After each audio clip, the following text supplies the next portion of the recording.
With you academy में आपका स्वागत है। आज हम दृष्टि आईएएस द्वारा बनाए गए यूपीएससी के टेस्ट सीरीज नंबर 1 को सॉल्व करेंगे। यह 2025 की पहली टेस्ट सीरीज है। आइए देखते हैं पहला प्रश्न की तरफ। पहला प्रश्न है, निम्नलिखित युग्मों पर विचार कीजिए। निम्नलिखित युग्मों पर विचार कीजिए। एक तरफ संविधान से उधार लिए गए प्रावधान दिया है, दूसरी तरफ संबंधित देश दिए हुए हैं। राज्य के नीति निर्देशक तत्व कहाँ से लिए गए हैं? तो आयरिश गणराज्य यानी आयरलैंड से लिए गए। आयरलैंड से लिए गए। तो पहले का सही है। संसदीय प्रणाली कहाँ से लिए गए? ये तो संसदीय प्रणाली ब्रिटेन से लिए गए। और मूल अधिकार कहाँ से लिए गए? मूल अधिकार यूएसए यानी संयुक्त राज्य अमेरिका से लिए गए। केवल इसका क्या है? सही है। बी ऑप्शन क्या हो जाएगा? इसका सही हो जाएगा। पहले का बी ऑप्शन क्या है? सही उत्तर है। अब देखिए दूसरा प्रश्न। संवैधानिक उपचारों के अधिकार के संदर्भ में निम्नलिखित कथनों पर विचार कीजिए। निम्नलिखित कथनों पर विचार कीजिए। संवैधानिक उपचारों के अधिकार के संदर्भ में निम्नलिखित कथनों पर विचार कीजिए। इससे व्यक्तियों को मूल अधिकारों के उल्लंघन के मामले में सीधे सर्वोच्च न्यायालय जाने की शक्ति मिलती है। सर्वोच्च न्यायालय जाने की शक्ति मिलती है। मूल अधिकारों के उल्लंघन के मामले में क्या है? सीधे सर्वोच्च न्यायालय जाने की शक्ति मिलती है। पहला क्या है? इसका सही है। इसमें रीट जारी करने की शक्ति प्रदान की गई। इसमें रीट जारी करने की क्या है? शक्ति प्रदान की गई। सर्वोच्च न्यायालय जाने की शक्ति कहाँ से? अनुच्छेद 32 के अनुसार। पहला क्या हो जाएगा? सही। दूसरा देखिए क्या है? रीट कितने प्रकार के हैं? तो बंदी, प्रत्यक्षीकरण, परमादेश, प्रतिषेध, उत्प्रेषण और अधिकार परीक्षा जैसे रीट क्या है? अधिकार देते हैं। दूसरा भी क्या है इसका? सही। दूसरा क्या है इसका? सही है। सर्वोच्च न्यायालय इन अधिकारों के तहत याचिकाओं पर विचार करने से मना कर सकता है, तो मना नहीं कर सकता है। सर्वोच्च न्यायालय क्या है? याचिकाओं पर विचार करने से क्या है? मना नहीं कर सकता है। तीसरा क्या होगा? गलत। चौथा देखिए, संवैधानिक उपचारों का अधिकार अवर न्यायालयों में अन्य विधिक विकल्प न होने के बाद भी उपलब्ध होता है। अन्य विधिक विकल्प न होने के बाद भी क्या है? उपलब्ध होता है। तो चौथा वाला क्या है? चौथा वाला भी ऑप्शन क्या हो जाएगा? गलत है। क्यों? देखिए, अवर न्यायालय में अन्य विधिक विकल्प होने पर भी उपलब्ध होता है। अवर न्यायालय में क्या है? अन्य विधिक विकल्प होने के पर भी उपलब्ध होता है। इसलिए चौथा क्या है? गलत है। एक दो क्या हो जाएंगे इसके? सही है। यानी ए ऑप्शन क्या है इसका? सही है। दूसरा का ए। प्रश्न नंबर तीसरा। भारत में धर्मनिरपेक्षता की अवधारणा के संदर्भ में निम्नलिखित कथनों पर विचार कीजिए। प्रश्न नंबर 3। भारत में राज्यों द्वारा सभी धर्मों का समान महत्व दिया जाता है। भारत के राज्यों द्वारा सभी धर्मों को क्या है? समान महत्व दिया जाता है। सही है। कुछ परिस्थितियों में राज्य धार्मिक प्रथाओं पर प्रतिबंध लगा सकता है। दूसरा भी क्या है इसका? सही है। दूसरा भी क्या है इसका? सही है। भारत का एक आधिकारिक राज्य धर्म है, तो भारत का कोई आधिकारिक राज्य धर्म नहीं है। केवल एक व दो इसके क्या हो जाएंगे? सही हो जाएंगे। केवल एक व दो, यानी ए ऑप्शन क्या है? तीसरा का सही उत्तर है। ए ऑप्शन क्या है इसका? सही उत्तर हो जाएगा। अब देखिए, संविधान के कार्यों के संदर्भ में निम्नलिखित कथनों पर विचार कीजिए। प्रश्न नंबर 4। संविधान के कार्यों के संदर्भ में निम्नलिखित कथनों पर विचार कीजिए। प्रश्न नंबर 4। प्रश्न नंबर 4।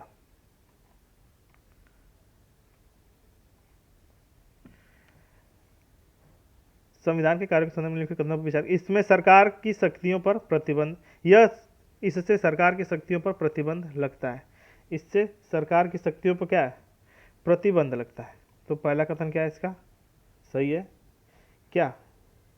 संविधान के कई महत्वपूर्ण क्या है? कार्य होते हैं, जिसमें शक्तियों के दुरुपयोग होने से रोकने के लिए क्या है? नागरिकों के अधिकार की रक्षा के लिए सरकार की शक्तियों को क्या है? सीमित करना शामिल किया गया है। इसीलिए कथन 1 सही है। दूसरा देखिए, इसमें सभी नागरिकों को असीमित स्वतंत्रता मिली है, तो असीमित स्वतंत्रता तो नहीं मिली है। दूसरा वाला क्या हो जाएगा? गलत। असीमित नहीं, सीमित स्वतंत्रता मिली है। दूसरा वाला भी क्या हो जाएगा इसका? गलत। अब देखिए तीसरा, सीमित भी नहीं है, असीमित भी नहीं है, तो सीमित भी नहीं। उचित क्या है? उचित प्रतिबंधों के अधीन है। ठीक है। अब देखिए तीसरा तीसरा है समाज को यह सरकार को समाज की सामूहिक आकांक्षाओं को आगे बढ़ने में सक्षम बनाता है। तीसरा भी क्या इसका सही है। यह विभिन्न समूहों के बीच संघर्षों को हल करने के लिए रूपरेखा तैयार करता है। चौथा भी क्या इसका सही है। यह विभिन्न समूहों के बीच क्या है, संघर्ष को हल करने के लिए रूपरेखा तैयार करता है। 1, 3, 4 इसके क्या हो जाएंगे सही, यानी डी ऑप्शन क्या है इसका सही उत्तर है। डी ऑप्शन सही उत्तर हो जाएगा। अब देखिए प्रश्न नंबर 5, भारत में संविधान सभा की स्थापना का मुख्य उद्देश्य क्या है। संविधान सभा के स्थापना का मुख्य उद्देश्य क्या है, क्या था स्वतंत्रता के बाद ब्रिटिश विधियों को लागू करना, नहीं, स्वतंत्रता के बाद ब्रिटिश विधियों को लागू करना। दूसरा है बाहरी हस्तक्षेप से मुक्त भारत के लिए एक संविधान का मसौदा तैयार करना। तो दूसरा क्या इसका सही है।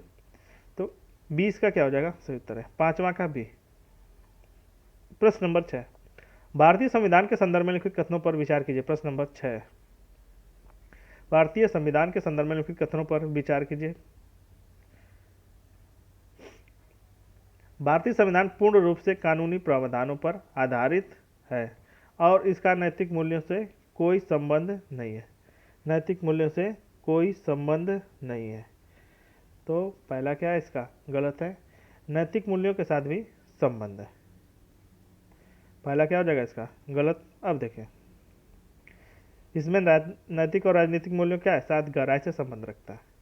दूसरा देखिए संविधान सामाजिक परिवर्तन लाने के लिए शांतिपूर्ण और लोकतांत्रिक साधन उपलब्ध कराने का प्रयास करता है।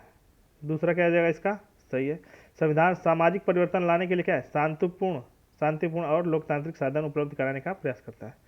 केवल 2 इसका क्या है सही उत्तर है। केवल 2 सही उत्तर है। अब देखिए प्रश्न नंबर 7। प्रश्न नंबर 7, एक निकाय जो लोगों की ओर से निर्णय लेता है। दूसरा एक निकाय जो केवल अंतर्राष्ट्रीय संबंधों का प्रबंधन करता है। एक निकाय जो कानून और व्यवस्था बनाए रखने के लिए उत्तरदायी है। एक निकाय जो नागरिकों के कल्याण के लिए उत्तरदायी है। उपयुक्त में से कौन से कथन सरकार की अवधारणा के लिए सबसे सटीक अवधारणा का वर्णन करते हैं, सबसे सटीक वर्णन करते हैं, सरकार की अवधारणा का सबसे सटीक वर्णन करते हैं। तो एक निकाय जो लोगों की ओर से निर्णय लेता है, पहला क्या हो जाएगा इसका सही हो जाएगा। दूसरा एक निकाय जो अंतर्राष्ट्रीय संबंधों का प्रबंध करता है, अंतर्राष्ट्रीय संबंधों का प्रबंध करता है। तो सरकार की अवधारणा क्या है, ऐसे निकाय के रूप में वर्णित किया गया जो लोगों के रूप से निर्णय लेने के लिए समाज कल्याण को सुनिश्चित करने के लिए अनेक कार्य करता है। तो दूसरा कथन क्या हो जाएगा इसका, एक निकाय जो केवल अंतर्राष्ट्रीय संबंधों का प्रबंधन करने के लिए करता है। तो दूसरा क्या हो जाएगा गलत। एक निकाय जो कानून और व्यवस्था बनाए रखने के लिए उत्तरदायी है, सही है। एक निकाय जो नागरिकों के कल्याण के लिए उत्तरदायी है। तो 1, 3, 4 क्या है इसके सही। सी इसका क्या होगा सही उत्तर, 7वां का सी। अब देखिए 8वां नंबर प्रश्न, निम्नलिखित में से कौन भारतीय संविधान की भूमिका का सबसे सटीक वर्णन करता है। भारतीय संविधान की भूमिका का सबसे सटीक वर्णन करता है। यह धार्मिक संस्थानों की भूमिका को परिभाषित करता है। धार्मिक संस्थानों की भूमिका को परिभाषित करता है। तो पहला क्या है इसका गलत। यह समाज में सत्ता के आवंटन के लिए मौलिक नियमों का एक समूह बनाता है। दूसरा क्या है इसका सही है। यह भारत की सांस्कृतिक विविधता की सीमा को निर्धारित करता है, सीमा को निर्धारित नहीं करता है। तीसरा भी क्या है इसका गलत है। यह विशेष रूप से बहुमत के लिए अधिकार प्रदान करता है। तो चौथा भी क्या इसका गलत हो जाएगा। केवल 2 इसका क्या है सही उत्तर है। केवल 2 सही उत्तर है। अब देखिए 9 नंबर प्रश्न, निम्नलिखित में से कौन भारतीय संविधान के प्रस्तावना के प्रमुख कार्य के सबसे सटीक वर्णन करता है, प्रमुख कार्य का सबसे सटीक वर्णन करता है। प्रश्न नंबर 9, यह न्यायपालिका की जिम्मेदारियों को रेखांकित करता है। यह राज्यों की शक्तियों को सीमित करता है। यह लोगों की आकांक्षाओं को व्यक्त करती है। संविधान की प्रस्तावना क्या करती है, यह लोगों की आकांक्षाओं को व्यक्त करती है। सी इसका क्या है सही उत्तर है। 9 का सी सही उत्तर हो जाएगा। 9 का सी सही उत्तर है। अब देखिए 10 नंबर प्रश्न, निम्नलिखित में से कौन सा क्षैतिज शक्ति साझाकरण का एक उदाहरण है, साझाकरण का एक उदाहरण है। प्रश्न नंबर 10, विभिन्न सामाजिक समूहों के बीच साझा की गई शक्ति। दूसरा है सरकार के विभिन्न स्तरों के बीच शक्तियों का बंटवारा। विधायिका, कार्यपालिका और न्यायपालिका के बीच शक्तियों का पृथक्करण क्या है? क्षैतिज शक्ति साझाकरण का उदाहरण है। सी इसका क्या है? 10 का सी सही उत्तर है, सी सही उत्तर है। अब देखिए 11 नंबर प्रश्न, निम्नलिखित में से कौन सत्ता के बंटवारे में दबाव समूहों की भूमिका को सबसे सटीक वर्णन करता है? सबसे सटीक वर्णन करता है। प्रश्न नंबर 11, वे निर्वाचित सरकारों को गिराने के लिए बड़े पैमाने पर विरोध प्रदर्शन आयोजित करके उनका खुलकर विरोध करते हैं। दूसरा है वे चुनावी शक्तियों के लिए चुनाव में भाग लेते हैं। तीसरा है वे राजनीतिक शक्ति धारण किए बिना निर्णय लेने की प्रक्रियाओं को प्रभावित करते हैं। तो तीसरा क्या है इसका सही उत्तर है? दबाव समूह के बारे में तीसरा ऑप्शन क्या है इसका सही उत्तर है। सी इसका क्या हो जाएगा? 11 का सही उत्तर है। अब देखिए 12 नंबर प्रश्न, मौलिक अधिकारों के संदर्भ में निम्नलिखित कथनों पर विचार कीजिए। प्रश्न नंबर 12, मौलिक अधिकारों को संसद द्वारा सामान्य विधि का प्रयोग करके संशोधित किया जा सकता है। तो पहला क्या हो जाएगा इसका? गलत है। पहला क्या हो जाएगा इसको? गलत। इन अधिकारों के संशोधन के लिए क्या है? अनुच्छेद 368 के तहत एक संवैधानिक संशोधन की क्या होती है? आवश्यकता पड़ती है। पहला क्या हो जाएगा इसका? गलत। दूसरा है वे राज्य की कार्यवाही से सुरक्षित हैं और न्यायालय में प्रवर्तनीय है। दूसरा क्या है? सही है। मौलिक अधिकार राज्य द्वारा लगाए गए उचित प्रतिबंधों के अधीन हो सकते हैं। राज्य द्वारा लगाए गए उचित प्रतिबंधों के अधीन हो सकते हैं। 2 और 3 क्या है इसके सही उत्तर है? 2 व 3 सही उत्तर है। भारत में रीट के संदर्भ में निम्नलिखित कथनों पर विचार कीजिए। प्रश्न नंबर 13, प्रश्न नंबर 13, प्रश्न नंबर 13, एक तरफ रीट है, दूसरी तरफ प्रकार है। बंदी प्रत्यक्षीकरण, बंदी प्रत्यक्षीकरण क्या है? गैर कानूनी रूप से लिए गए हिरासत में लिए गए व्यक्ति को रिहा करना। गैर कानूनी रूप से हिरासत में लिए गए व्यक्ति को रिहा करना। पहला क्या इसका सही सुमेलित है? दूसरा देखिए, दूसरा क्या है? परमादेश। परमादेश अधीनस्थ न्यायालय के कार्रवाई को रोकना। तो परमादेश क्या है? गलत है। परमादेश क्या है? सही सुमेलित नहीं है। तीसरा देखिए उत्प्रेषण, किसी मामले को अधीन न्यायालय एवं उच्च न्यायालय में स्थानांतरित करना। उच्च न्यायालय में स्थानांतरित करना। तो तीसरा भी क्या है इसका? गलत है। उत्प्रेषण की रीत ये हो जाएगी, परमादेश की ये। तो केवल एक इसका क्या है? सही उत्तर है। 13 का क्या है? केवल एक। अब देखिए 14 नंबर प्रश्न, सरकार के नीति निर्देशक तत्वों के संदर्भ में यानी डीपीएसपी के संदर्भ में निम्नलिखित कथनों पर विचार कीजिए। प्रश्न नंबर 14, प्रश्न नंबर 14, वे न्यायालय में प्रवर्तनीय है। तो पहला क्या हो जाएगा? इनकी प्रकृति क्या है? प्रवर्तनीय नहीं होती है।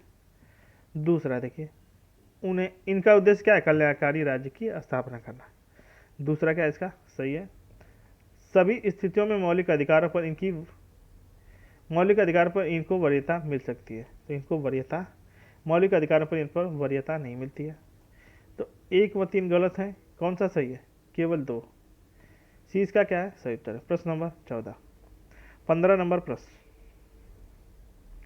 प्रश्न नंबर 15, निम्नलिखित में से कौन सा निकाय भारत में अनुसूचित जातियों और अनुसूचित जनजातियों के लिए निर्वाचन क्षेत्रों के आरक्षण के लिए जिम्मेदार है? निर्वाचन क्षेत्रों के आरक्षण के लिए जिम्मेदार है? भारतीय निर्वाचन आयोग, परिसीमन आयोग, भारत की संसद या भारत का सर्वोच्च न्यायालय? प्रश्न नंबर 15। तो कौन जिम्मेदार है? तो परिसीमन आयोग क्या इसका जिम्मेदार है। अनुसूचित जातियों और जनजातियों के लिए निर्वाचन क्षेत्र के आरक्षण के लिए कौन जिम्मेदार है? तो परिसीमन आयोग क्या इसका सही उत्तर है? बी सही उत्तर है।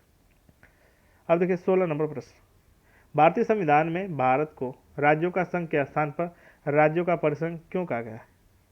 राज्यों का परिसंघ क्यों कहा गया है? प्रश्न नंबर 16, शब्द संघ यह प्रदर्शित करता है कि राज्यों को संघ से अलग होने का अधिकार नहीं है।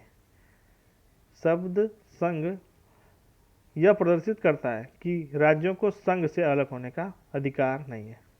तो 16 का क्या है, पहला ही क्या इसका सही, पहला क्या है इसका सही है। अब देखिए 17 नंबर प्रश्न, निम्नलिखित में से किस राष्ट्र की प्रणाली अर्ध अध्यक्षीय है? यूनाइटेड किंगडम, ब्राजील, संयुक्त राज्य अमेरिका, चौथा है फ्रांस।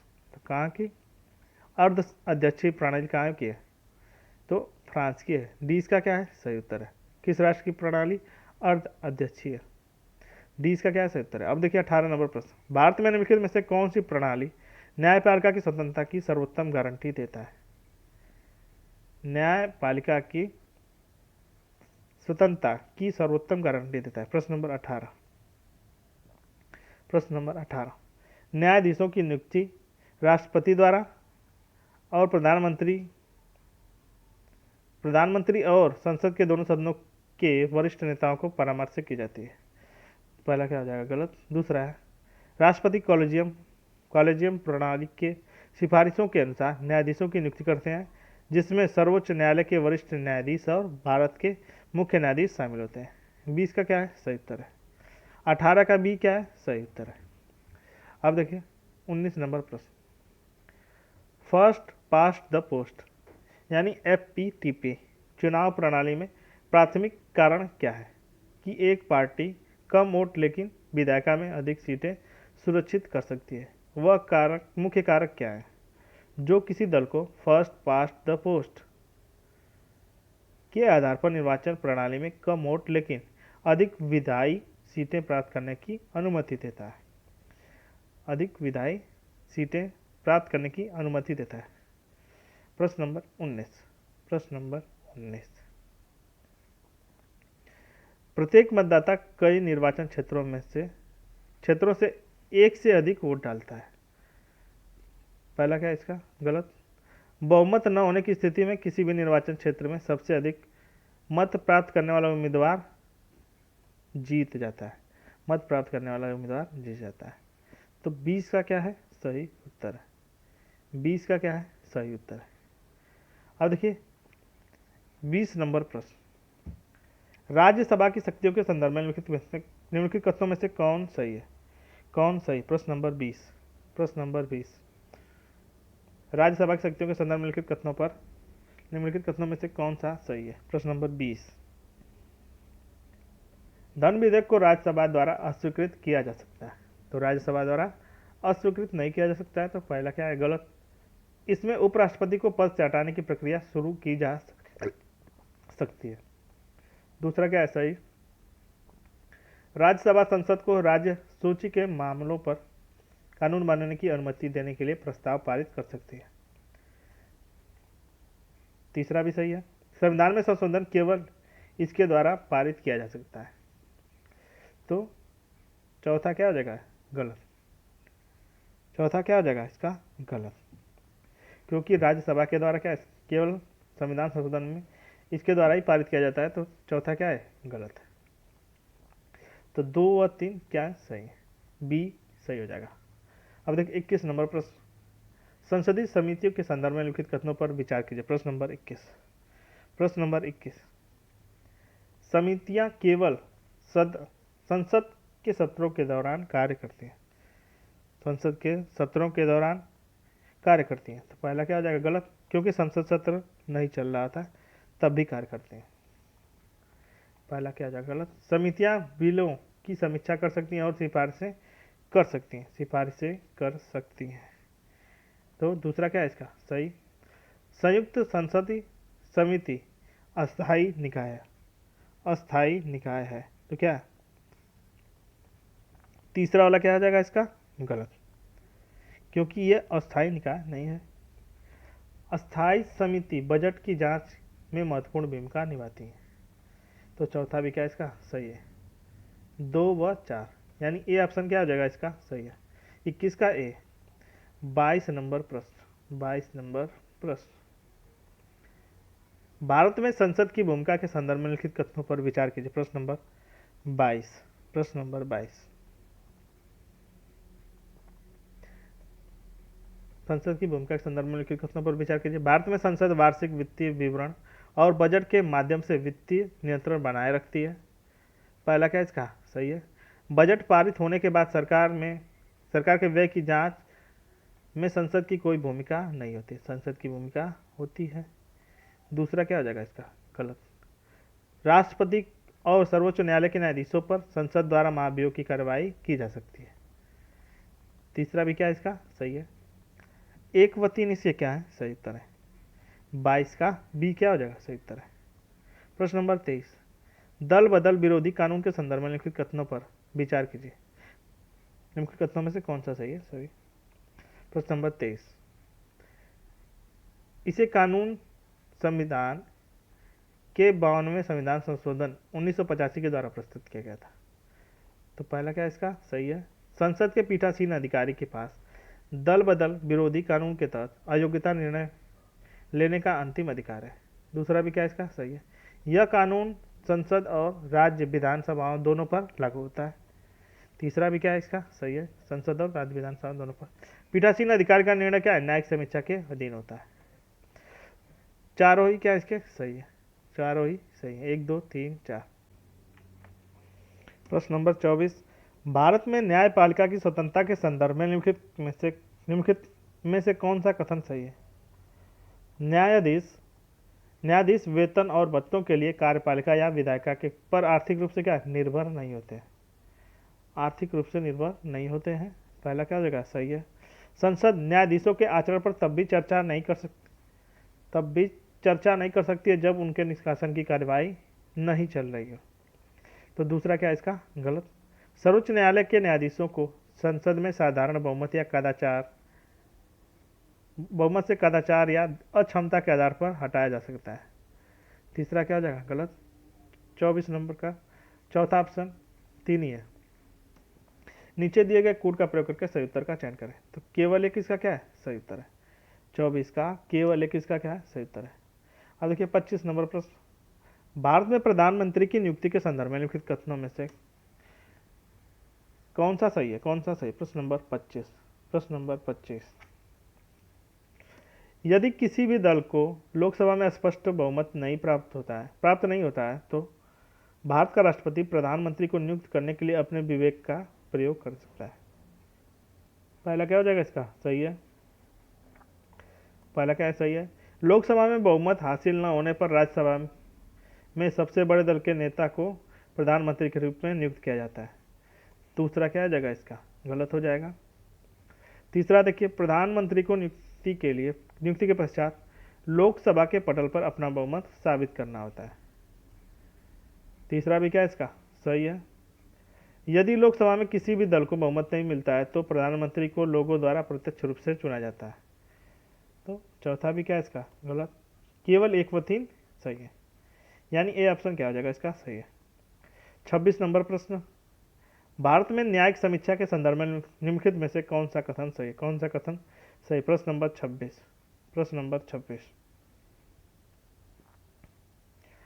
26 न्यायिक समीक्षा भारतीय संविधान में उल्लिखित एक अस्पष्ट प्रावधान है। तो अस्पष्ट प्रावधान नहीं है क्यों। क्योंकि न्यायिक समीक्षा का स्पष्ट रूप से उल्लेख नहीं किया गया भारतीय संविधान में। पहला क्या हो जाएगा गलत। दूसरा देखिए न्यायपालिका उन कानूनों को रद्द कर सकती है जो केंद्र और राज्यों के बीच शक्तियों के पृथक्करण का उल्लंघन करती है। तो दूसरा क्या है इसका सही है। तीसरा है सर्वोच्च न्यायालय कानून की समीक्षा तभी कर सकता है जब वे मौलिक अधिकारों का उल्लंघन करते हैं। तो तीसरा भी क्या है इसका गलत।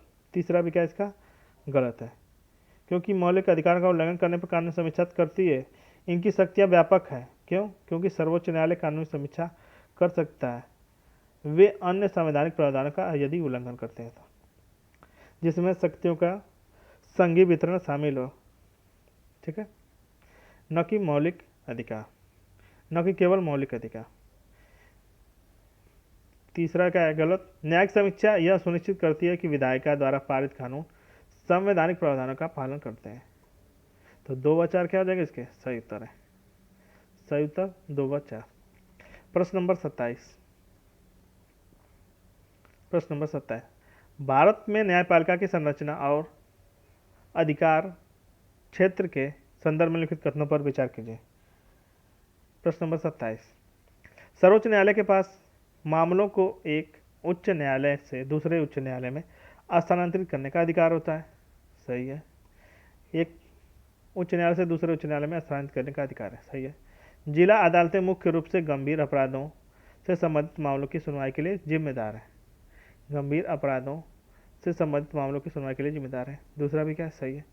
उच्च न्यायालय के पास मौलिक अधिकारों को बहाल करने के लिए रीट जारी करने की शक्ति है। तीसरा भी क्या है? सही है। सर्वोच्च न्यायालय अपने अपीली अधिकार क्षेत्र के तहत राज्यों के बीच विवाद की प्रत्यक्ष सुनवाई कर सकता है। तो चौथा क्या हो जाएगा इसका? गलत। 1 2 3 सही। 27 का 1 2 3। 28 नंबर प्रश्न, भारत में न्याय सक्रियता के संदर्भ में निम्नलिखित में से कौन से कथन सही? निम्नलिखित में से कौन से कथन सही? प्रश्न नंबर 28, निम्नलिखित में से कौन से कथन सही है? जनहित याचिका यानी PIL उन व्यक्तियों को अनुमति देती है जो प्रत्यक्ष तौर पर पीड़ित नहीं है। उन लोगों को की ओर से मामले दर्ज करने की अनुमति देते हैं जिनकी अधिकारों का क्या है? उल्लंघन किया गया है। तो पहला क्या है? सही है। न्यायिक सक्रियता न्यायपालिका को प्रतिबंधों के बिना विधायिका और कार्यपालिका के कार्यों को हस्तक्षेप करने की अनुमति देता है। तो दूसरा क्या है इसका? गलत है। दूसरा क्या है इसका? गलत है, क्योंकि अनियंत्रित शक्ति प्रदान नहीं करता है। अतिक्रमण करने की अनियंत्रित शक्ति प्रदान नहीं करता है। भारत में न्यायिक सक्रियता ने मौलिक अधिकारों को उनके पारंपरिक दायरे से विस्तारित किया गया है। तीसरा क्या है इसका? सही है। जनहित याचिका के मामले समाचार पत्रों की रिपोर्टों या संबंधित नागरिकों द्वारा न्यायालय को भेजे गए पत्रों पर आधारित होते हैं। तो 1 3 4 क्या है इसके? सही है। 4 भी सही है। 1 3 4 यानी ये ऑप्शन क्या है इसका? सही है। 28 का ए। अगला प्रश्न है 29 नंबर प्रश्न, कथन है। कथन, राज्य निर्वाचन आयोग 73वें और 74वें संवैधानिक संशोधन के तहत ग्रामीण और शहरी दोनों स्थानीय निकायों के चुनाव के लिए निगरानी करता है। तो पहला कथन क्या हो जाएगा इसका? सही है। कथन सही है। कारण है यानी राज्य निर्वाचन आयोग भारत के चुनाव आयोग से स्वतंत्र है और इसे पंचायती राज संस्थानों तथा शहरी स्थानीय निकायों के चुनाव की देखरेख का काम सौंपा गया। कारण भी क्या है इसका? सही है। कथन व कारण दोनों ही क्या है? सही है। कथन व कारण दोनों सत्य हैं। और क्या है? आर एक ही क्या है? सही व्याख्या भी कर रहा है। ये ऑप्शन क्या आ जाएगा इसका? सही है। अब देखिए 30 नंबर प्रश्न, संविधान संशोधन की प्रक्रिया में राष्ट्रपति की भूमिका के संदर्भ में लिखित कथनों पर विचार कीजिए। प्रश्न नंबर 30, संसद द्वारा पारित किए जाने के बाद राष्ट्रपति संविधान संशोधन विधेयक को न तो स्वीकृति से रोक सकता है और न ही वापस कर सकता है। पहला क्या इसका? सही है। राष्ट्रपति के पास संविधान संशोधन विधेयक को स्वीकृति से देने से पहले विचार विमर्श राय के लिए सर्वोच्च न्यायालय भेजने का विवेकाधिकार है। विवेकाधिकार नहीं है। तीसरा है, सर्वोच्च संविधान में संशोधन के लिए राष्ट्रपति की मंजूरी आवश्यक है, लेकिन संसद के दोनों सदनों में संशोधन विधेयक पारित होने के बाद उनकी मंजूरी एक औपचारिकता है। तो तीसरा भी क्या है इसका? सही है। 1 3 सही हो जाएंगे। 30 का सी। 31 नंबर प्रश्न, भारत की संघीय संरचना के संदर्भ में निम्नलिखित कथनों पर विचार कीजिए। प्रश्न नंबर 31, भारत को संविधान में राज्यों के संघ के रूप में जाना जाता है। तो पहला क्या हो जाएगा? इसका? 31 का पहला क्या है इसका? गलत है। पहला क्या हो जाएगा इसका? गलत है।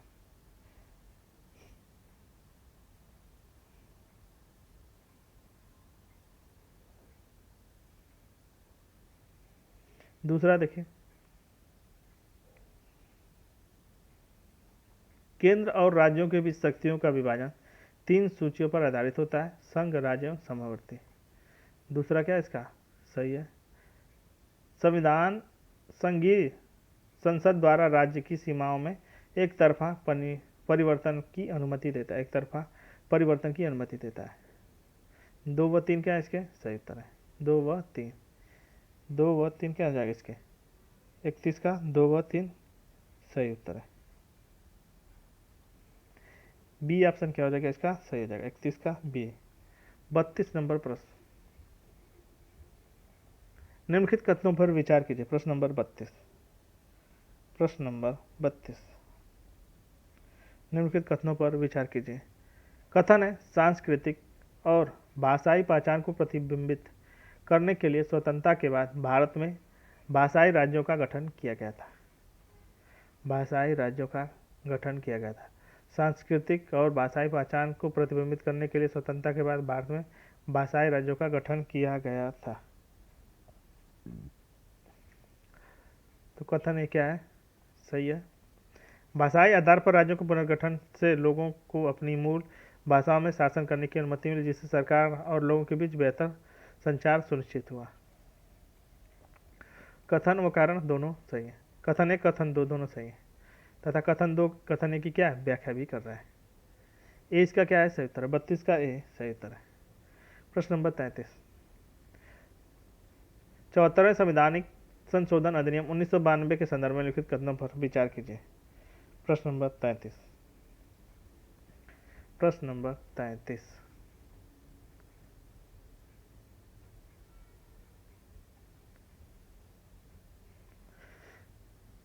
इसमें शहरी क्षेत्रों में नगर पालिकाओं की स्थापना का प्रावधान है, जिससे जनसंख्या के आधार पर उन्हें 3 वर्गों में विभाजित किया गया है, वर्गीकृत किया गया है। शहरी क्षेत्रों में नगर पालिकाओं की स्थापना का प्रावधान है तथा जनसंख्या के आधार पर इन्हें 3 प्रकार से वर्गीकृत किया है। तो पहला क्या है सही है। यह सभी नगर पालिकाओं के सदस्यों के लिए प्रत्यक्ष चुनाव का प्रावधान करता है, जबकि नगर पालिकाओं के अध्यक्षों के लिए चुनाव प्रत्यक्ष या अप्रत्यक्ष हो सकते हैं। तो दूसरा भी क्या इसका सही है। प्रत्येक नगर पालिका में आधी सीटें महिलाओं के लिए आरक्षित होनी चाहिए तथा जिसमें से अनुसूचित जाति और जनजाति की महिलाओं के लिए आरक्षित सीटें भी शामिल है। तो तीसरा क्या है इसका गलत है। शहरी निकाय में महिलाओं के लिए आरक्षण क्या है आधा है 50%, 50% नहीं है बल्कि कितना है 33% ही है। 33% क्या है। और SC ST के लिए बल्कि अनुसूचित जाति और जनजाति के लिए क्या है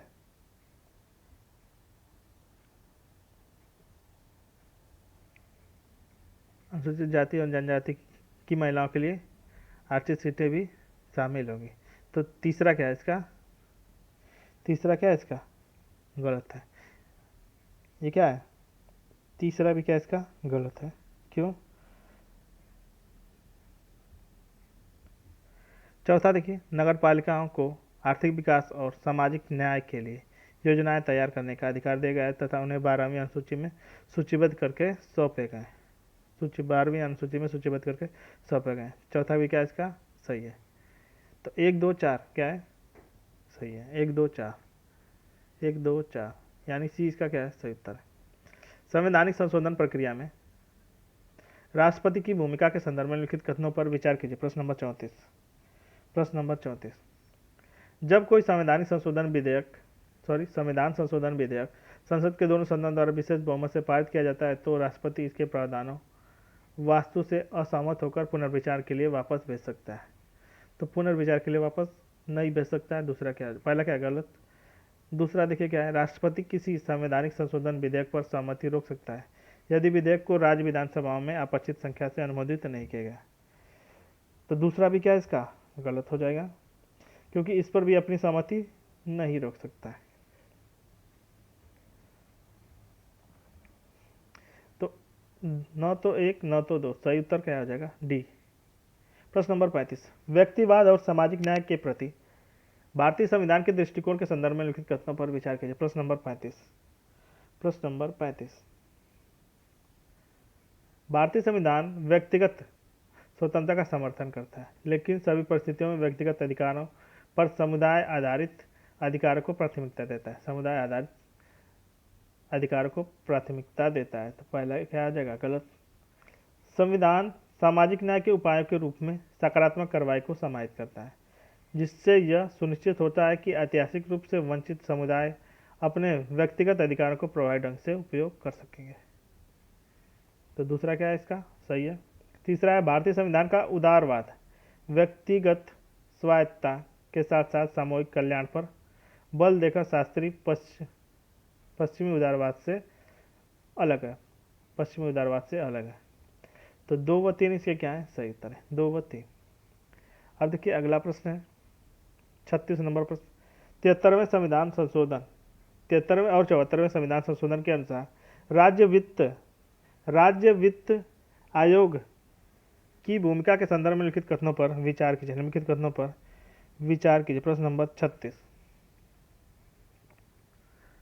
विचार कीजिए। राज्य वित्त आयोग राज्य सरकार और पंचायतों के साथ नगर पालिकाओं के बीच राजस्व के वितरण के सिद्धांतों की सिफारिश करता है। तो पहला क्या इसका? सही है। दूसरा देखिए, राज्य वित्त आयोग को स्थानीय सरकारों की वित्तीय स्थिति की समीक्षा करने और उनके वित्तीय स्वायत्तता के सुधार की उपाय की सिफारिश करने का अधिकार है। दूसरा भी क्या इसका? सही है। राज्य वित्त आयोग की सिफारिशें राज्य सरकार के लिए बाध्यकारी हैं और उन्हें एक निर्दिष्ट सीमा के में लागू किया जाना चाहिए। तो तीसरा क्या है? गलत है। तीसरा क्या इसका? गलत है। तीसरा क्या हो जाएगा इसका? गलत है।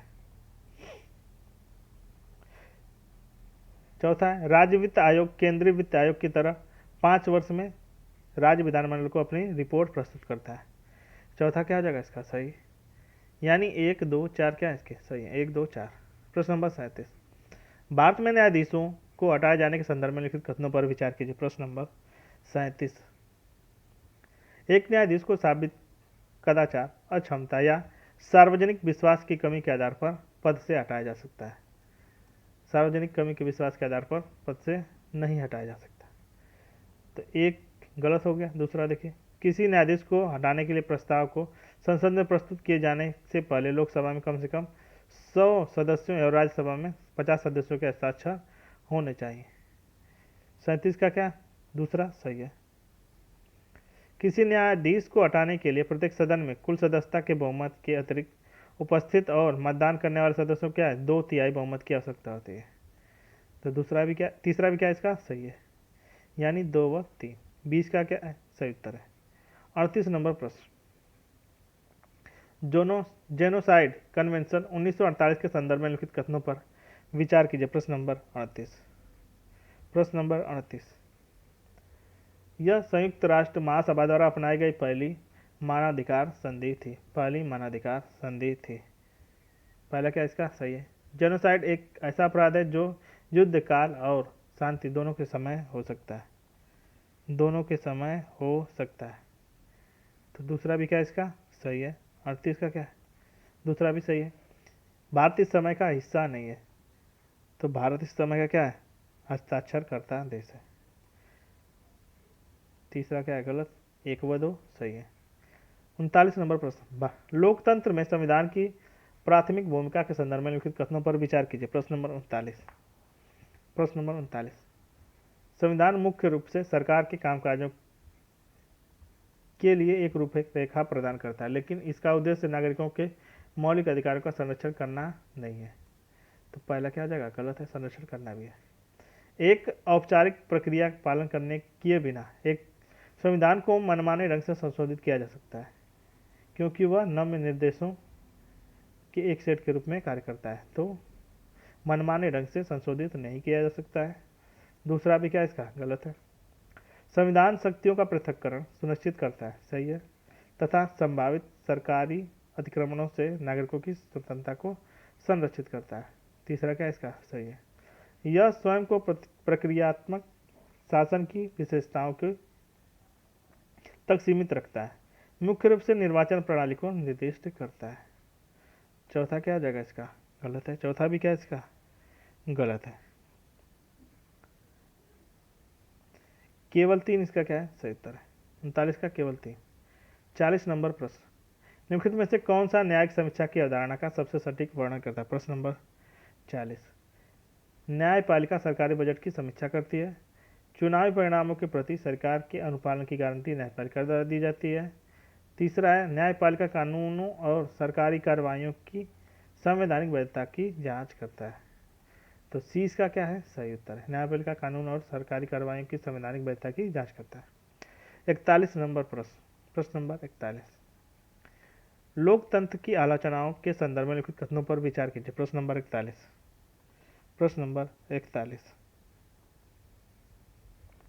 नेतृत्व में बार बार बदलाव के परिणाम स्वरूप राजनीतिक अस्थिरता उत्पन्न हो सकती है, जिससे दीर्घकालिक नीति कार्यान्वयन धीमी हो सकती है। तो पहला क्या इसका सही है? पहला क्या हो जाएगा इसका? सही है। लोकतंत्र तेजी से आर्थिक विकास की गारंटी देता है, क्योंकि यह निर्णय हमेशा जनसम्मति से किए जाते हैं। जनसम्मति से किए जाते हैं। तो दूसरा क्या है इसका? गलत है। दूसरा क्या आ जाएगा इसका? गलत है, क्योंकि जनसम्मति से नहीं होते। लोकतंत्र के लिए कई हितधारकों के साथ परामर्श की आवश्यकता होती है, जिससे निर्णय लेने की प्रक्रिया में विलंब होता है। तो तीसरा क्या इसका? सही है। लोकतंत्र के खिलाफ एक प्रमुख तर्क यह है कि यह बहुमत के शासन के पक्ष में अल्पसंख्यकों के अधिकारों की उपेक्षा करता है। अल्पसंख्यकों के अधिकारों की उपेक्षा करता है। तो चौथा क्या हो जाएगा? गलत। 1 व 3 क्या है इसके? सही उत्तर है। 1 व 3 क्या आ जाएगा इसका? सही उत्तर है 1 व 3। प्रश्न नंबर 42। सरकार की लोकतांत्रिक प्रणाली के कामकाज के लिए निम्नलिखित में से कौन सा अधिकार आवश्यक है? कौन सा अधिकार आवश्यक है? समानता का अधिकार, काम का अधिकार, मतदान का अधिकार। सरकार की लोकतांत्रिक प्रणाली के लिए कौन सा? मतदान का अधिकार सर्वाधिक जरूरी है। सी इसका क्या है? सही उत्तर है।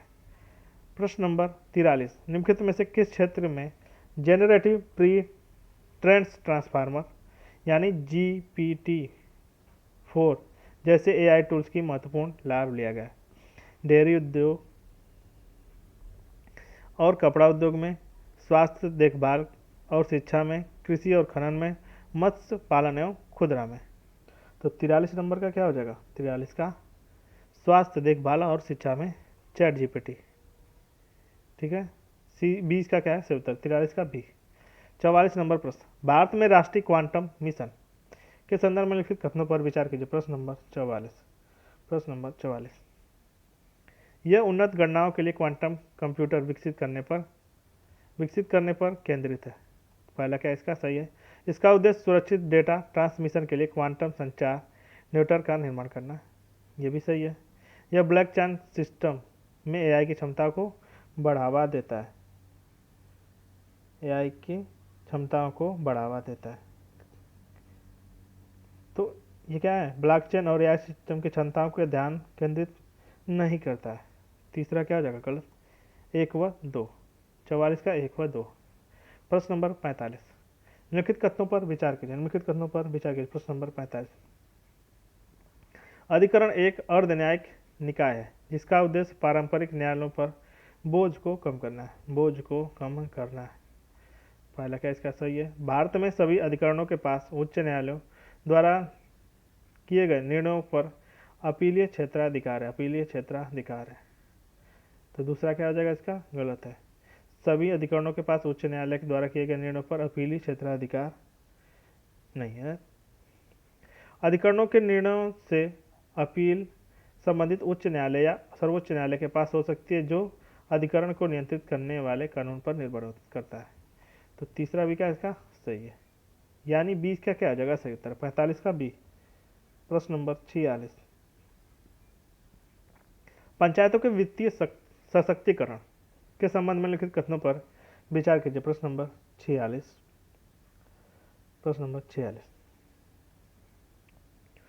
अनुच्छेद 243 पंचायतों को कर, शुल्क, टोल और फीस अधिरोपित करने और वसूलने के आवंटित करने का अधिकार देता है। पहला क्या हो जाएगा इसका? सही है। अनुच्छेद 243 पंचायतों की वित्तीय स्थिति की समीक्षा के लिए प्रत्येक 5 वर्ष में एक वित्त आयोग गठन को अनिवार्य करता है। तो सी इसका क्या हो जाएगा? सही है। दोनों ही क्या है? सही है। प्रश्न नंबर 47। उच्चतम न्यायालय विधिक सेवा समिति के संबंध में निम्नलिखित कथनों पर विचार कीजिए। प्रश्न नंबर 47। उच्चतम न्यायालय विधिक सेवा समिति विधिक सेवा प्राधिकरण अधिनियम 1987 के तहत स्थापित एक सांविधिक निकाय है। तो पहला क्या सही है? भारत के मुख्य न्यायाधीश SC के क्या अध्यक्ष के रूप में कार्य करते हैं। तो क्या उच्चतम न्यायालय विधिक सेवा समिति क्या अध्यक्ष के रूप में कार्य करते हैं। तो दूसरा क्या है इसका? दूसरा क्या हो जाएगा इसका? गलत हो जाएगा। दूसरा क्या है इसका? मुख्य न्यायाधीश के अध्यक्ष के रूप में कार्य करते हैं। दूसरा क्या इसका? गलत है। तीसरा देखिए,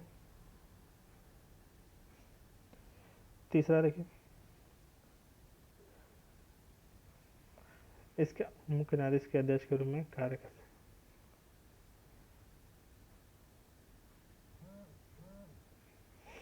तीसरा है SCLSC समाज के वंचित और सीमांत समुदायों को निःशुल्क एवं उपयुक्त विधिक सेवाएं प्रदान करती है। तीसरा क्या है? सही है। उच्चतम न्यायालय विधिक सेवा समिति वंचित और सीमांत समुदायों को निःशुल्क और उपयुक्त विधिक सेवाएं प्रदान करती है। तीसरा क्या हो जाएगा इसका? सही है। तीसरा क्या हो जाएगा इसका? सही है।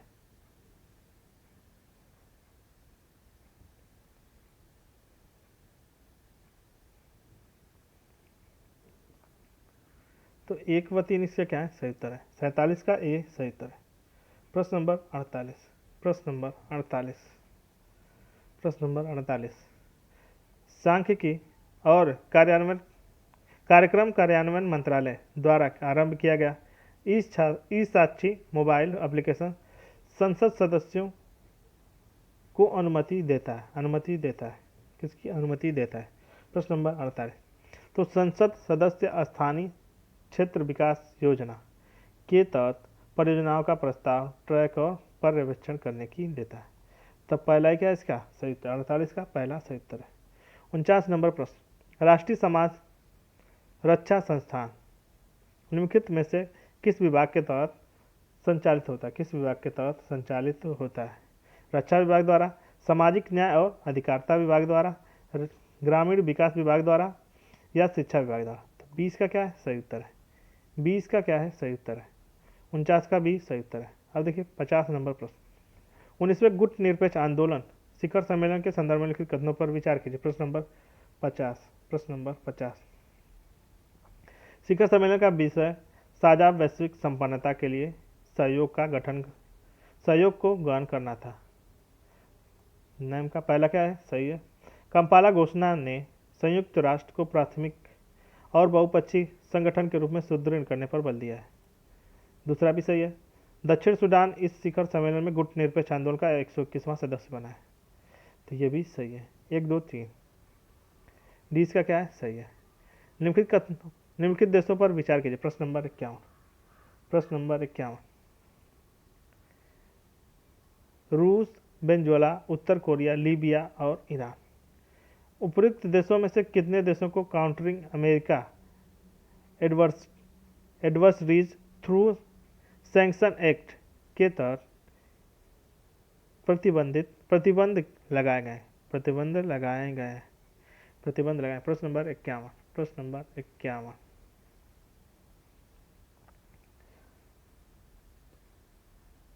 तो CAATSA द्वारा रूस, उत्तर कोरिया,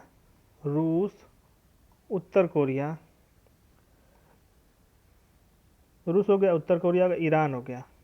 रूस, उत्तर कोरिया, ईरान हो गया। ठीक है, सहित। तो 1, 3, 5 तो 51 का क्या हो जाएगा? केवल 3। 20 का क्या है? सही उत्तर है। 51 का 20 सही उत्तर है। 52 नंबर प्रश्न, निम्नलिखित में से किस संगठन ने ग्लोबल कोऑपरेशन बैरोमीटर 2024 की रिपोर्ट प्रस्तुत की है? विश्व बैंक ने, व्यापार और विकास पर संयुक्त राष्ट्र सम्मेलन, तीसरा है विश्व आर्थिक मंच ने, चौथा है विश्व व्यापार संगठन ने। तो 52 नंबर प्रश्न का क्या हो जाएगा? 52 का विश्व आर्थिक मंच ने क्या है? IMF ने। सी इसका क्या है? सही उत्तर है। ब्लू रमन प्रोजेक्ट जो कि हाल ही में जन समाचारों में रहा। इसका उद्देश्य है हिंद महासागर में कृत्रिम रूप से प्रवाल भित्तियों का विकास करना। नहीं। डिजिटल डेटा विनिमय के लिए एक सबमरीन के बल सिस्टम का निर्माण करना। 20 का क्या है सही? 53 का बी। 54 नंबर प्रश्न, संयुक्त राष्ट्र सांख्यिकी आयोग यूएनएसओ के संदर्भ में निम्नलिखित कथनों पर विचार कीजिए। प्रश्न नंबर 54। यूएनएससी की स्थापना 1946 में हुई थी और यह वैश्विक सांख्यिकी प्रणाली का सर्वोच्च निकाय है। तो पहला क्या इसका सही है?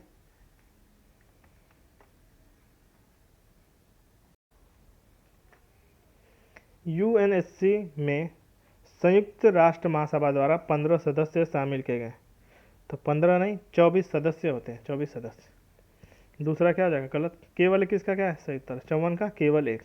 प्रश्न नंबर 55, एआई गवर्नेंस अलायंस के संदर्भ में निम्नलिखित कथनों पर विचार कीजिए। प्रश्न नंबर 55। इसे गूगल और माइक्रोसॉफ्ट ने संयुक्त रूप से लॉन्च किया है। पहला क्या है इसका? पहला क्या हो जाएगा इसका? गलत है। क्यों?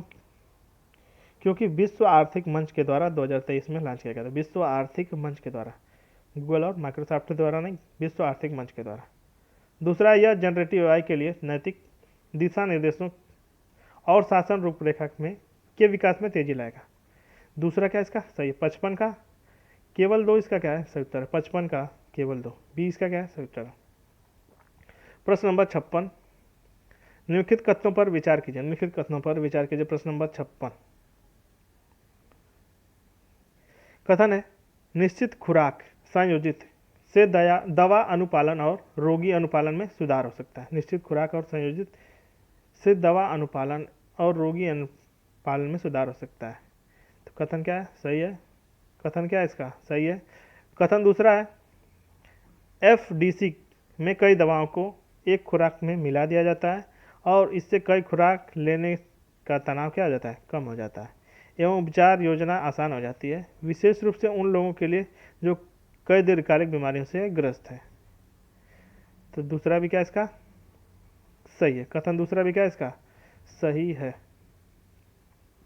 कथन 1 व 2 सही है। कथन 2 क्या है? एक की सही व्याख्या करता है। ए इसका क्या हो जाएगा सही उत्तर? 56 का ए सही उत्तर है। अब देखिए प्रश्न नंबर 57, एकीकृत भुगतान इंटरफेस यानी यूपीआई के संदर्भ में लिखित कथनों पर विचार कीजिए। प्रश्न नंबर 57, यूपीआई के संदर्भ में लिखित कथनों पर विचार कीजिए। यह बैंक खाताओं के बीच वास्तविक समय में धन के हस्तांतरण की अनुमति देता है। तो पहला क्या सही है? इसके लेन देन में का विनियमन भारतीय रिजर्व बैंक के द्वारा किया जाता है। तो दूसरा भी क्या इसका सही है? यह सुविधा उन व्यक्तियों के लिए भी उपलब्ध है जिनका बैंक में खाता नहीं है। तो जिनका बैंक में खाता नहीं है उनके लिए उपलब्ध नहीं है, केवल 1 व 2। 57 का ए। प्रश्न नंबर 58, गैर निष्पादित परिसंपत्तियां यानी एमपीए के संदर्भ में निम्नलिखित कथनों पर विचार कीजिए। प्रश्न नंबर 58।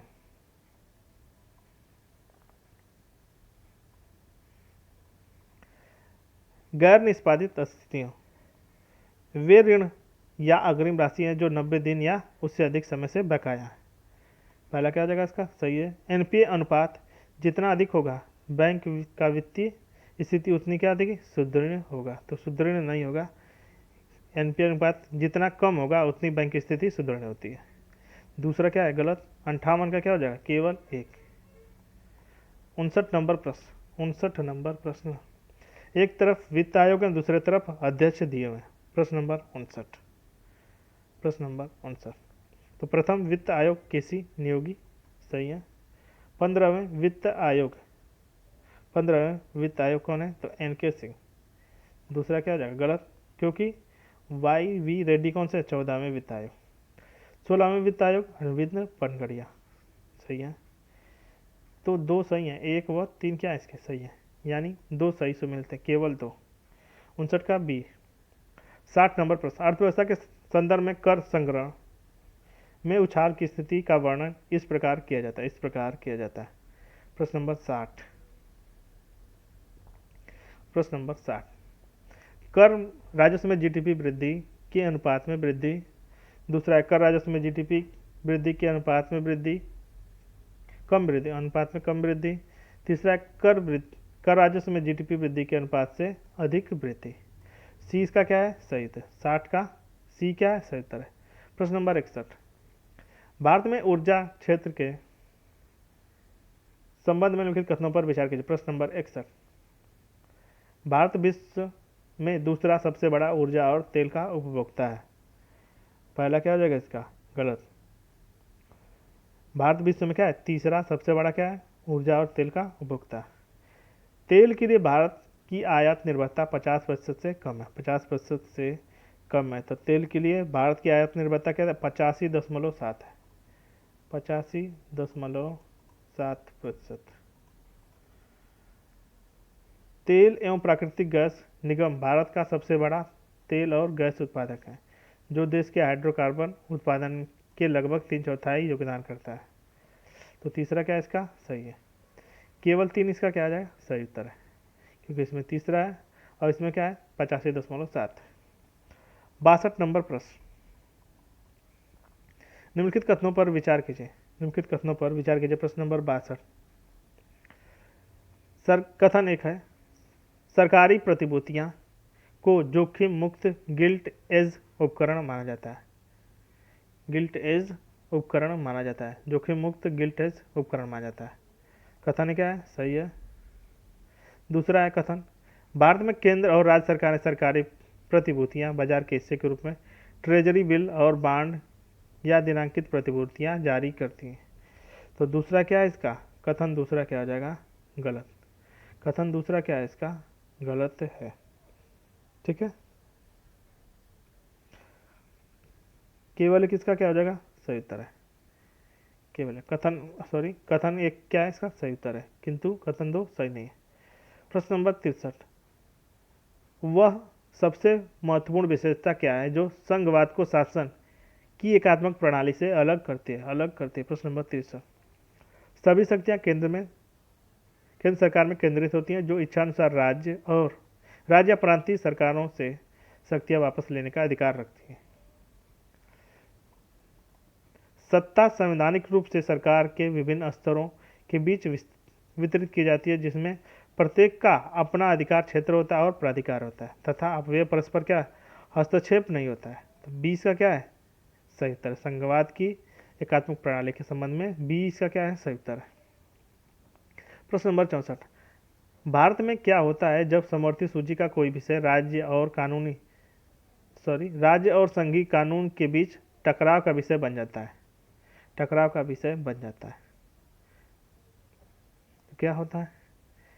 राज्य कानून सर्वोपरि होता है? नहीं, केंद्र कानून क्या है? सर्वोपरि हो जाता है। 20 का क्या है? सही उत्तर। 64 का बी। 64 का बी। प्रश्न नंबर 65, भारतीय संघवाद के संदर्भ में अवशिष्ट शक्तियां क्या है? अवशिष्ट शक्तियां क्या है? प्रश्न नंबर 65, अवशिष्ट शक्तियां क्या है? वे शक्तियां जो संघ और राज्य सूची के बीच आवंटित नहीं है, स्थानीय परिस्थितियों के अनुकूलन के लिए राज्य विधानसभाओं के विवेकाधीन नियंत्रण दिया गया है। तो पहला क्या गलत है? संघ और राज्य सूची के बीच शुद्धबद्ध नहीं की गई हैं शक्तियां पूर्ण रूप से संघ सरकार को सौंपी दी जाती हैं। बी क्या है? अवशिष्ट शक्तियों के संबंध में सही है। 65 का बी। 66 नंबर प्रश्न, अर्थव्यवस्था के संदर्भ में गतिशील निवेश का वर्णन इस प्रकार किया गया है। प्रश्न नंबर 66, किस प्रकार? गिरती कीमतों पर परिसंपत्ति खरीदना और बढ़ने पर उन्हें बेचना। पहला क्या गलत? लगातार बढ़ती कीमतों पर परिसंपत्ति खरीदना और गिरती कीमतों पर बेचना। 66 का बी क्या हो जाएगा? सही उत्तर है। ठीक है। प्रश्न नंबर 67, निम्नलिखित कथनों पर विचार कीजिए। प्रश्न नंबर 67, एक साथ आने वाले संघों में स्वतंत्र राज्य स्वेच्छा से एक बड़ा संघ बनाते हैं, जबकि एक साथ रहने वाले संघों में एक बड़े देश में एकता बनाए रखने के लिए शक्ति का वितरण किया जाता है। पहला क्या इसका? 67 का पहला सही है। एक साथ आने वाले संघ आमतौर पर घटक राज्यों के समान शक्ति प्रदान करते हैं, जबकि एक साथ रहने वाले संघों के बीच असमान शक्ति का वितरण हो सकता है। दोनों ही क्या है? सही है। 67 का सी। 68 नंबर प्रश्न नंबर 68, राजनीतिक दलों के संदर्भ में लिखित कथनों पर विचार कीजिए। प्रश्न नंबर 68, प्रश्न नंबर 68, वे सुनिश्चित करते हैं कि प्रत्येक व्यक्ति को सार्वजनिक पद के लिए चुनाव लड़ने का अवसर मिलेगा। प्रश्न नंबर 68, तो पहला क्या इसका गलत है, सार्वजनिक पद के लिए समान अवसर मिलेगा। वे समाज के विविध विचार एकत्र करते हैं और उन्हें सरकार के समक्ष प्रस्तुत करते हैं। सही है। वे सरकार के कल्याणकारी योजनाओं पर पहुंच प्रदान करते हैं और करके सरकार और जनता के बीच मध्यस्थ के रूप में कार्य करते हैं। 2 व 3 क्या है, सही है, 2 व 3। 20 का क्या है, 70 है। 69 नंबर प्रश्न, भारत में राष्ट्रीय दल की मान्यता के संदर्भ में लिखित कथनों पर विचार कीजिए। प्रश्न नंबर 69, प्रश्न नंबर 69, किसी दल को लोकसभा चुनाव या कम से कम 4 राज्यों की विधानसभा में कुल वैध मतों का क्या 6% मत प्राप्त किया हो राष्ट्रीय दल की मान्यता के लिए। पहला क्या है, सही है। एक दल को 4 राज्यों में क्षेत्रीय राजनीतिक दल के रूप में मान्यता प्रदान करनी होगी। दूसरा भी क्या है, सही है। तीसरा है, किसी राष्ट्रीय दल को अपनी राष्ट्रीय दर्जा बनाए रखने के लिए राज्यसभा में प्रतिनिधित्व होना आवश्यक है। तो राज्यसभा में प्रतिनिधित्व होना आवश्यक नहीं है। यदि कोई दल अपनी राष्ट्रीय खो देती है तो वह भविष्य में होने वाले चुनाव से पुनः प्राप्त नहीं कर सकती। तो चौथा भी क्या है इसका गलत है। 1 व 2 सही है। प्रश्न नंबर 70, कथन 1, भारत ने फर्स्ट पास्ट द पोस्ट यानी FPTP प्रणाली को बनाया है क्योंकि यह संसदीय प्रणाली में स्पष्ट बहुमत सुनिश्चित करती है। सही है। दूसरा है, FPTP प्रणाली सरल है और बड़े दलों को उनके वोट शेयर की तुलना में अधिक सीटें प्रदान कर जिससे सरकारें क्या है स्थिर बनी रहती हैं। उपरोक्त कथनों में से कौन सा सही है। कथन 1 और कथन 2 दोनों ही सही हैं। कथन 2 क्या है, एक की व्याख्या भी कर रहा है। अब देखिए 71 नंबर प्रश्न, निम्नलिखित कथनों पर विचार कीजिए। प्रश्न नंबर 71, प्रश्न नंबर 71, कथन है, भारत की संघीय प्रणाली में राज्यपाल के पास कुछ परिस्थितियों में विवेकाधीन अधिकार प्राप्त होते हैं। वे संघीय और राज्य प्रशासन के बीच एक महत्वपूर्ण संपर्क के रूप में कार्य करते हैं। कथन है क्या हो जाएगा, सही है। संघीय सरकार द्वारा नियुक्त राज्य सरकार को स्वयं बर्खास्त करने और विधानमंडल पारित विधेयक को राष्ट्रपति के अनुमोदन के लिए आरक्षित करने तथा अपने कार्यों के लिए किसी प्रकार की जिम्मेदारी नहीं लेने का अधिकार प्राप्त होता है। तो कथन दूसरा क्या है, गलत है। केवल किसका क्या है, कथन सही है। कथन 1 सही है किंतु कथन 2 गलत है। प्रश्न नंबर 72, भारत में अनुच्छेद 356 का उपयोग के संदर्भ में लिखित कथनों पर विचार कीजिए। प्रश्न नंबर 72, प्रश्न नंबर 72, प्रश्न नंबर 72, राज्य विधानमंडल में बहुमत होने के बावजूद अनुच्छेद 356 का प्रयोग करके राज्य सरकार को बर्खास्त किया गया। सही है। अनुच्छेद 356 का प्रयोग कर न्यायिक समीक्षा लागू की गई और न्यायालय की संवैधानिक जांच करने के लिए हस्तक्षेप किया गया। सही है। जब यह निर्धारित होता है कि राज्य सरकार संवैधानिक प्रावधानों के अनुरूप नहीं चल रही है तो अनुच्छेद 356 के तहत संघीय सरकार को राज्य में राष्ट्रपति शासन लगाने का अधिकार देता है। तीनों ही क्या है, 356 के अनुसार सही है, यानी 72 का 1 2 3। सी इसका क्या है, सही उत्तर 72 का सी। प्रश्न नंबर 73, प्रश्न नंबर 73, निम्नलिखित पर विचार कीजिए। प्रश्न नंबर 73, भारतीय state bank, Punjab national bank, HDFC bank, Canara bank उपरोक्त में से कितने भारत में घरेलू प्रणालीगत रूप से महत्वपूर्ण बैंक है। प्रश्न नंबर 73, प्रश्न नंबर 73,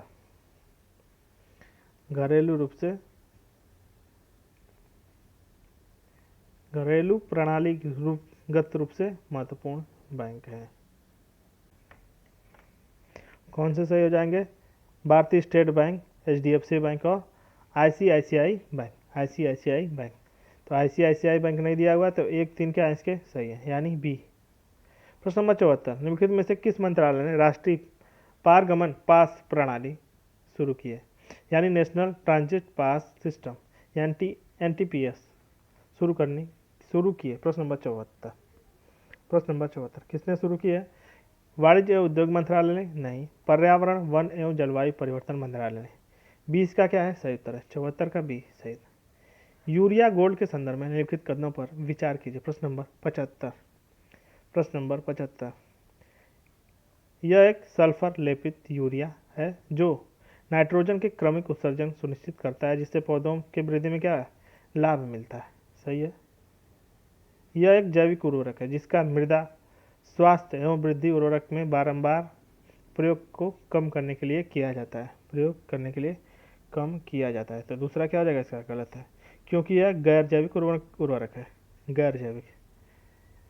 केवल किसका क्या है सही उत्तर? 75 का। प्रश्न नंबर 76। प्रश्न नंबर 76 एक तरफ सैन्य अभ्यास है, दूसरे तरफ देश दिए हुए। तो operation cyclone, operation cyclone Bharat और मिस्र के बीच है। ठीक है। Operation desert cyclone, desert cyclone Bharat और यूएई के बीच। सही है। अयुत्या भारत और थाईलैंड के बीच। तो भारतीय नौसेना और रॉयल थाई सेना के बीच द्विपक्षीय। सही है। तो 3 4 सही है। खंजर किसके पास? तो खंजर, खंजर, खंजर किसके? भारत और किर्गिस्तान। तो 1 3 4, 1 3 4 सही है। 1 3 4, 1 3 4 यानी 3 सही होंगे। सी इसका क्या है सही उत्तर है? सी क्या है? 76 का सी सही उत्तर है। प्रश्न number 77 green fuels alliance India GFAI के संबंध में लिखित कथनों पर विचार कीजिए। प्रश्न नंबर 77। प्रश्न नंबर 77 यह भारत और फ्रांस के बीच हस्ताक्षरित हरित रणनीतिक साझेदारी का हिस्सा है। पहला क्या हो जाएगा इसका? गलत है, क्योंकि भारत और डेनमार्क के बीच हस्ताक्षरित किया गया है। पहला क्या है? गलत। यह पहल का उद्देश्य कार्बन तटस्थता की दिशा में संयुक्त लक्ष्यों को आगे बढ़ाना और भारत में नवीकरणीय ऊर्जा उत्पादन को बढ़ावा देना। दूसरा क्या है इसका? सही है। 77 का बी। कौन सा कथन सही है? बी। 78 नंबर प्रश्न हाल ही में कर्नाटक में खोजी गई प्रजाति कंजाइंट्स सिल्वर लाइन लिमिटेड में से किस समूह से संबंधित है? पक्षी, सरीसृप, तितलियां या मछली? प्रश्न नंबर 78 कौन सी तितलियों से संबंधित है? Conjoint silver line. प्रश्न नंबर 79। प्रश्न नंबर 79 निम्नलिखित में से कौन सा संगठन प्रति वर्ष वैश्विक जोखिम रिपोर्ट जारी करता है? प्रतिवर्ष वैश्विक जोखिम रिपोर्ट जारी करता है। प्रश्न नंबर 79 अर्थशास्त्र और शांति संस्थान, विश्व आर्थिक मंच या अंतर्राष्ट्रीय मुद्रा कोष या संयुक्त राष्ट्र विकास कार्यक्रम? तो विश्व आर्थिक मंच क्या है इसका? सही उत्तर है। हिमालयन वुल्फ के संदर्भ में लिखित कथनों पर विचार कीजिए। प्रश्न नंबर 80। प्रश्न नंबर 80 यह हिमालय और तिब्बती पठार के उच्च ऊंचाई वाले क्षेत्रों में पाया जाता है। सही है। यह IUCN रेड लिस्ट में गंभीर रूप से संकटग्रस्त के रूप में क्या नामित किया गया। तो दूसरा क्या हो जाएगा? गलत है। दूसरा क्या है? गलत है। तो परिशिष्ट वन में संरक्षित किया गया। परिशिष्ट वन में IUCN की क्या है? परिशिष्ट वन में संरक्षित किया गया है। ठीक है। दूसरा क्या है? गलत। केवल एक इसका क्या है? सही उत्तर है। केवल एक इसका क्या है? सही उत्तर है। ये रेड लिस्ट में क्या है? गंभीर रूप से संकटग्रस्त नहीं, क्या संवेदनशील।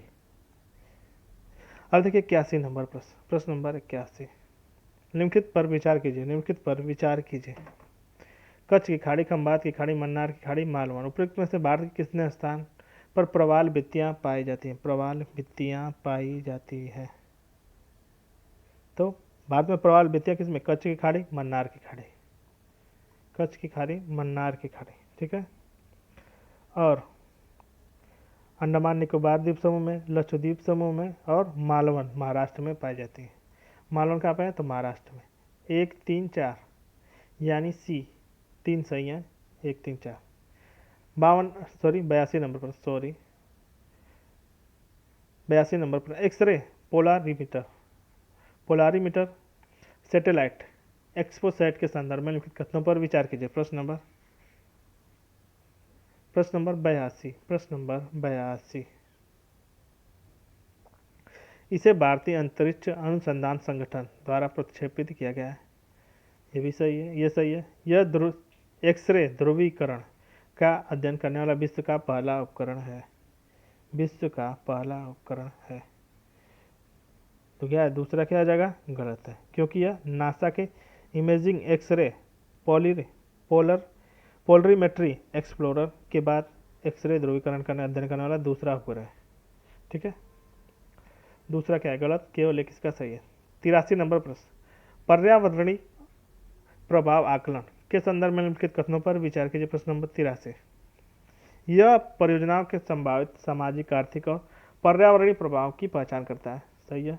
भारत में EIA प्रक्रिया पर्यावरण संरक्षण अधिनियम 1986 द्वारा शासित की जाती है। दोनों ही क्या है, सही है। प्रश्न नंबर 84, भितरकनिका राष्ट्रीय उद्यान के संदर्भ में लिखित कथनों पर विचार कीजिए।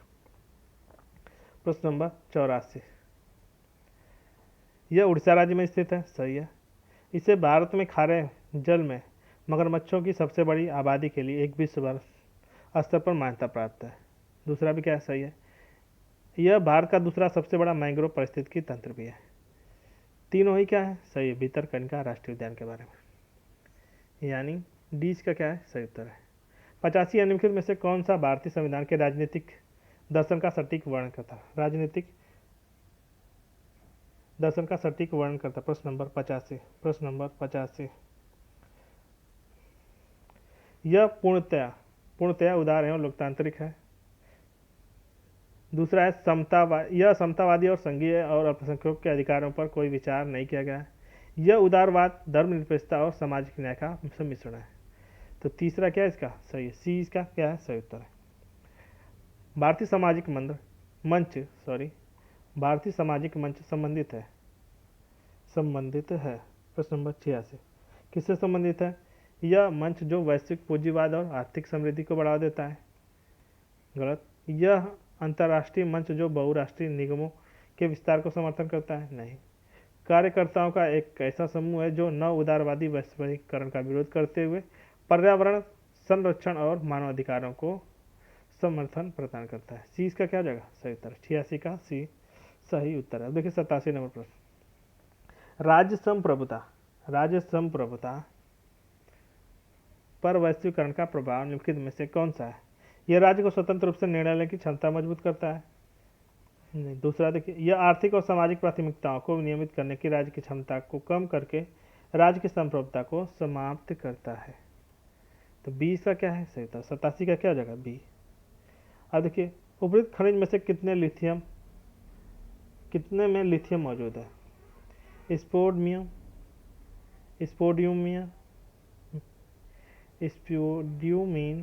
पेटालाइट, लैपिडोलाइट, एम्बिलोगोनाइट।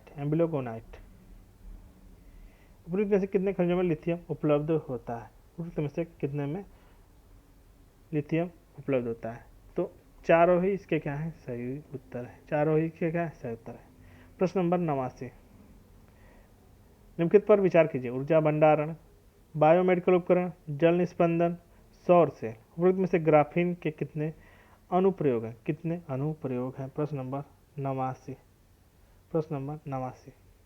तो ग्राफीन के कितने अनुप्रयोग हैं। तो ऊर्जा भंडारण, बायोमेडिकल उपकरण में, जल निस्पंदन में और सौर सेल में।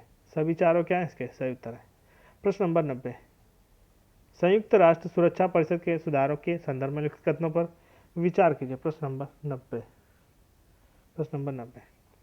सुरक्षा परिषद में अस्थायी और अस्थायी दोनों सदस्यों की संख्या बढ़ाने की मांग की जा रही है। सही है।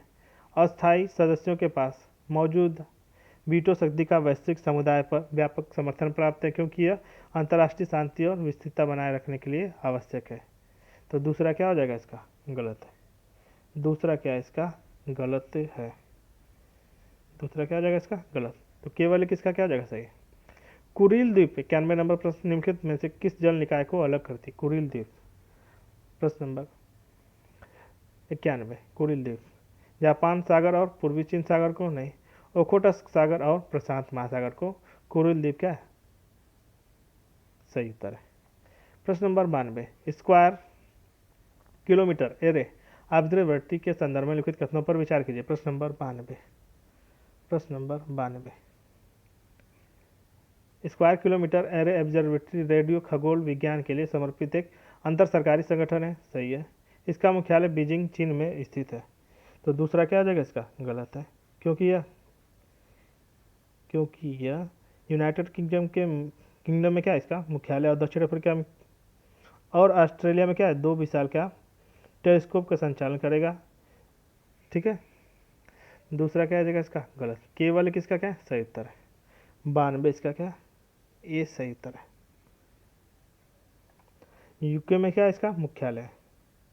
दक्षिण अफ्रीका और ऑस्ट्रेलिया में क्या है, दो विशाल टेलीस्कोप का संचालन करेगा। ठीक है। प्रश्न नंबर 93, भारत में मंत्रिपरिषद के संदर्भ में लिखित कथनों पर विचार कीजिए। प्रश्न नंबर 93, मंत्रिपरिषद का आकार लोकसभा के कुल सदस्यों की संख्या का 15% तक सीमित है। 15% तक, 10 नहीं, 15% तक। पहला क्या है इसका? गलत हो जाएगा। पहला क्या है? 93 का पहला क्या है इसका? गलत हो जाएगा। 93 का पहला गलत है। दूसरा है मंत्रिपरिषद सामूहिक रूप से लोकसभा के प्रति उत्तरदायी होती है। केवल एक इसका क्या है सही उत्तर है? केवल एक इसका क्या है सही उत्तर है? केवल एक।